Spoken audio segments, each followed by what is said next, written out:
little bit of an introduction. This was supposed to have been up there when we started. We'll go over here 50 years ago, and we're moving into a little self-aggrandizement here. And tonight we're going to talk a continuation of an introduction to Morse code. We started this program about 3 years ago, and for the last 3 years we've been introducing Morse code. The idea was not to teach Morse code in the classroom like you had to do many years ago. The idea is to learn, understand, appreciate, and be exhilarated by the ability to communicate with dots and dashes. Every Wednesday night we get on our net and we just talk to each other with dots and dashes and regular conversation, regular stories. It's always amazing to me how we do that. So we'll go beyond that and we'll get into this. And Bill Lyles sent me some information on the following CW speeds, and he captured it from a reverse beacon a couple of days ago. I'm going to show you a bunch of numbers, but I'm going to show you the few numbers here just to start with, so that when this graph, this matrix fills up, it won't be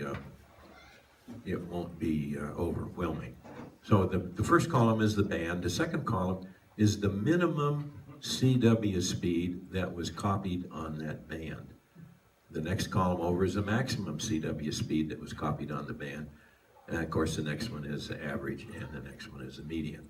So that's for 160 meters. Now when I hit the button again, we're going to fill this thing up with a whole bunch of numbers, but you'll find it, I found it extremely interesting.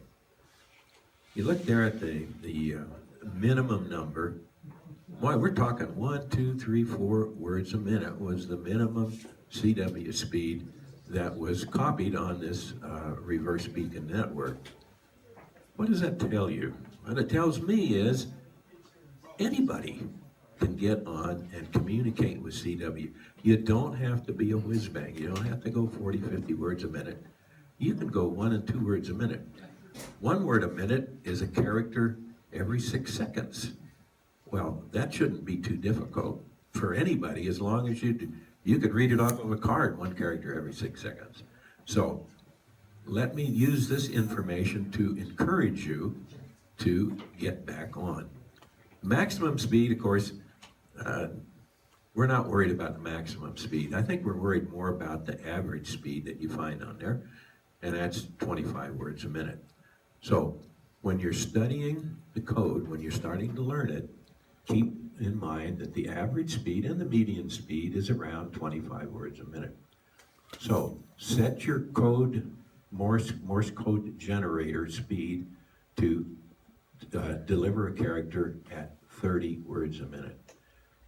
If you set it for 25 words a minute, it's no different than learning it at 30 words a minute. There's no more time spent. The only thing you have to do is just go over it at 30 words a minute, so it's no more difficult. If you learn it at 15 words a minute, it's going to be difficult to get up to 20, and it's going to be difficult to get up to 25, and probably impossible to get up to 30. Set it at 30 when you start to learn it, and that's the character speed.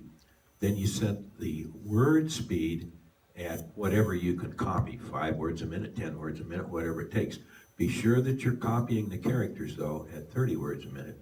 Then the only thing you have to do is just become a little more proficient, close the time gap between each one of the characters, and you'll just move right along. That is absolutely the best way to do this. Okay, this was kind of an aside that Bill sent to me, and I found it very interesting, and I wanted to pass that on to you. One of the questions that's come up in the past was when you're sending back and forth, how do you say, hey, wait a minute, hold it, I missed that. How do I get this piece of information? What do I do to get a critical part of the QSO? The QSO, for those people that are not familiar with it, is a ham radio conversation, and it's pronounced QSO. That seems pretty straightforward. How do you do that? Well, let's take a look at this particular conversation that just came through. K4HTA is talking with K9LID, and he sends, they're introducing each other, and then the K9 LID sends 3 R's, an AGN, 2 A's, the word money, and a K. Okay, so now we're going to take a look at what this message means and how do you interpret it. Okay, the character R in a CW conversation means I copied you 100%.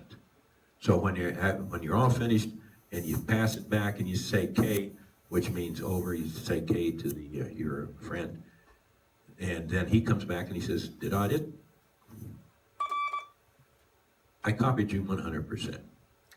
Okay, we look at this conversation here, and what we see here is that K9 LID copied the other guy 300%. But someplace in there, he missed something. So as far as protocol goes, you can't copy something 300% and still miss it. So don't send it, and then say, hey, send all after something. It's just not right. So now we go up here. Now this is a little better of a response. And when he once comes back, he sends AGN, which means again, or means send again. And he sends AA. And if you look at the AA under there, it has an underscore underneath it. And the underscore means that is not sent as 2 characters. It's a prosign and it's sent as 1 character. And they just use the 2 A's because it's a good way to describe it. Whoops, not quite. There's the 2 A's, and it comes as 1 prosign. So he's saying, again, send all after the word money, and then the character K means over, so it goes back to the individual. So let's take a look at that. So AA means all after, and if we were going to interpret it the long way, please send again everything all after the word money and then over. So this takes care of everything all after the word money. Obviously, we come up, how about sending something all before? So if you missed that, we would use the prosign AB, all sent together, did-a-da-did-it-it. And it's not sent as a separate character, so they're all run together. They're sent all before, check. And if you miss something else, send between the word BMW and crash. The ES is an abbreviation for and. So here we said send between BMW and crash. I wouldn't want to get that message. Okay, as we're moving along with some more of these abbreviations, here we are now winding down our conversation, and these 2 guys are talking, and the one says thanks, and the TNX, of course, is something that everybody with an iPhone knows, or a cell phone, or an iPad for texting. Thanks for the conversation, CUL 73SK. CUL, of course, that's probably as familiar on using one of these iPhones as anything. See you later. 73 comes from the original, or not the original, but one of the 92 codes that was developed for the radio. And originally there were 92 different types of abbreviations. And one of the 92 is 73, and it means best regards. There are some other ones, if you look down there, there's some of them rather cute, and it says, one of them, I forget the number of it, but it says, the supervisor is on the line. So you want to listen for that one, you want to be tuned in for that one too. Okay, so see you later, 73. Once again, we have another prosign, and these are things that you just learned. SK means end of contact, and they are sent as a single character, not as an S and then as a K, and that because it has that underscore underneath. So that makes it a prosign. So we're talking about some interesting things here. Supposing you got an answer and it said CUL 161 SK. Remember, we're talking about the 92 code here. So where did that 161 come from? Well, the 161 came from adding 73 to 88, and you get 161. What does that mean? Well, I've never seen 161 or heard it on the air, but best regards to you and your wife. I'm not sure. That's encryption. Yeah, it might be a prescription too for problems. But G5RV, the guy that designed the G5RV antenna, came up with this, and so I imagine he probably sent 161 periodically. So, okay, here's some more, what I say, obscure abbreviations. The first one's not obscure, but some of them get kind of weird as we go down. This is all part of understanding the mystique of CW communication. The first thing is FB, fine business, and we use that quite frequently, and it's a rather standard abbreviation, and it can mean anything about anything. It can mean something like aloha in Hawaiian, yet it can mean hello, goodbye, I love you, go find somebody else. FB means fine business, it means good luck, did a good job, any kind of a compliment, FB. So this is pretty standard. But supposing the person was a little more exceptional, you might say, oh, the FB on your new transmitter design. All right. So he did a really good job, and he's got a 100-watt transmitter that he built out of a couple of tin cans and a rusty razor blade. But supposing he got 1,000 watts out of that combination. Well, can you guess what this one is? So these are some that, and I say obscure because I've read them in the literature, but I've never heard them on the air except for the fine business, and of course we use that all the time. But the VFB and the UFB, a little bit strange. Now that we're CW operators, some of us are good and some of us are a little shaky.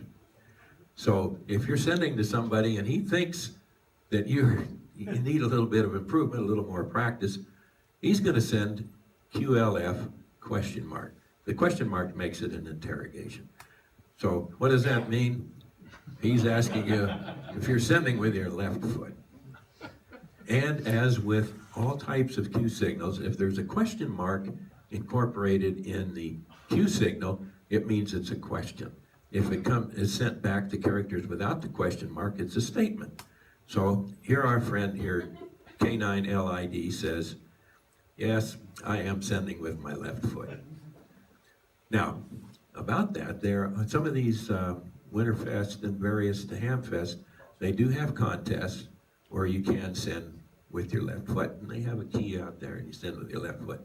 So some evening when you're just watching TV and you don't know what you're doing, put your key on the floor and start practicing this, because you might be one of the guys that wins the prize.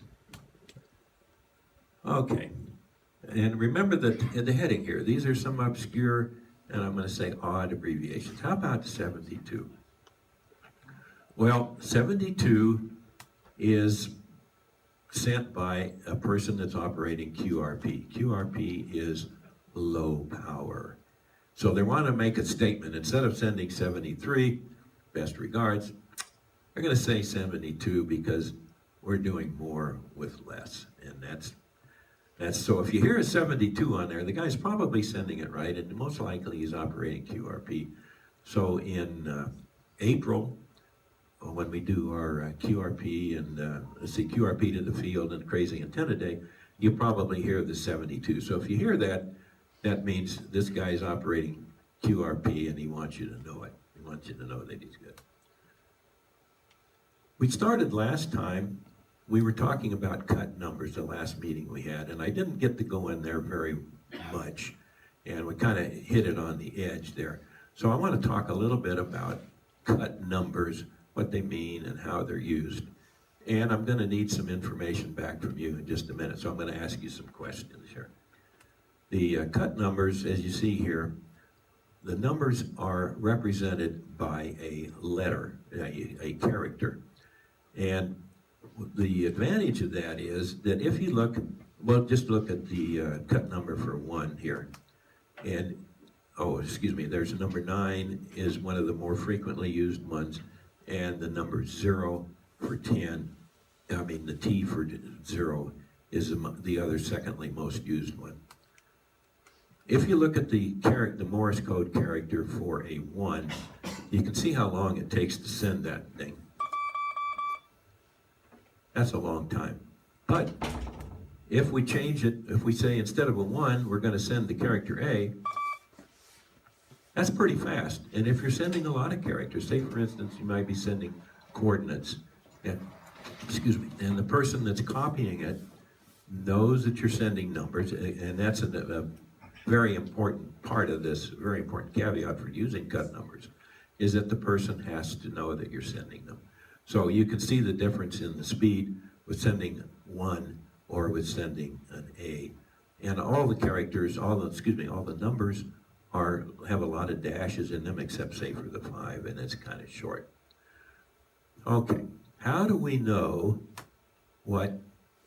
how do we relate the number to the letter? Well, let's take a look at the letter A.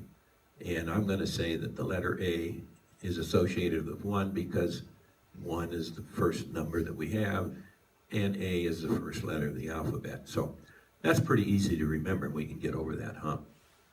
How are we going to remember 2?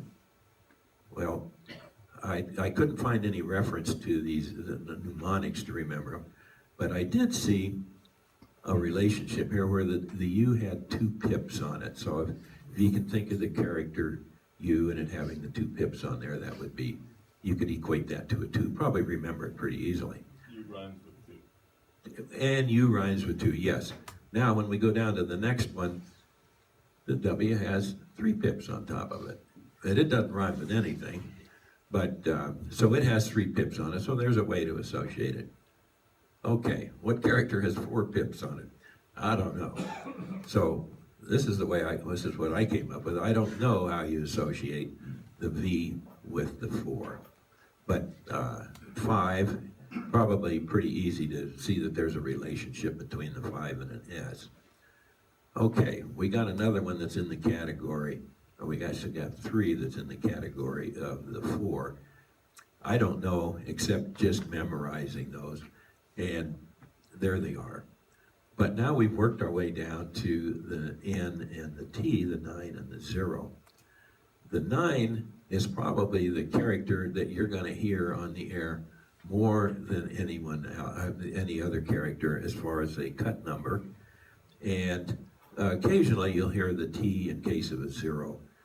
And you can see where it's going to save a lot of time, where the 0 is the longest character in the Morse code codes, and T, is one of the shortest ones. So that's going to be a real time saver by associating. So the cut numbers very definitely have a place. The person that's copying them should know, has to know that you're sending cut numbers. So let's take a look at this here. In the contest that we're going to have tomorrow, NAQP CWs, starts tomorrow, 1 o'clock, my place. Stay tuned.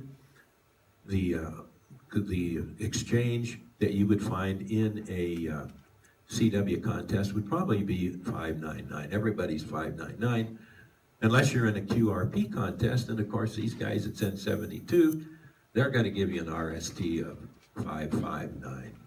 You can't be a 599 and QRP at the same time. So 599. So this is what a 599 looks like if you're going to send it with using the entire Morse code symbols there. That takes a long time, and when you're in a contest, the only thing you want to do is get this guy on the log and move on to the next contact. So what do? We send 5 in. Whoops.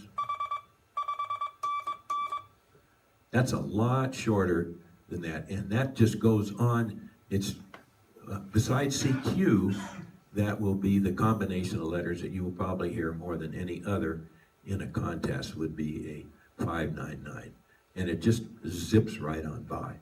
So you can see that there is quite a time saving using the cut numbers. Okay, and that's what it looks like. You can use if you're going to send 300 watts, it's obvious that if you send 3 TT watts, that it's gonna be zeros. Or if you're gonna send a TS2000, Kenwood, my transmitter is a TS2000, you would send to TTT, or Kenwood to TTT, and it would obviously mean TS2000. So, when we are working Morse code, we let our fingers do the talking. And let's see if this doesn't work. No, and one more abbreviation, and this is kind of at the end of all your communications, a TU. It's almost like an X, and a lot of times you just program an X into your memory. So it sends thank you and 73.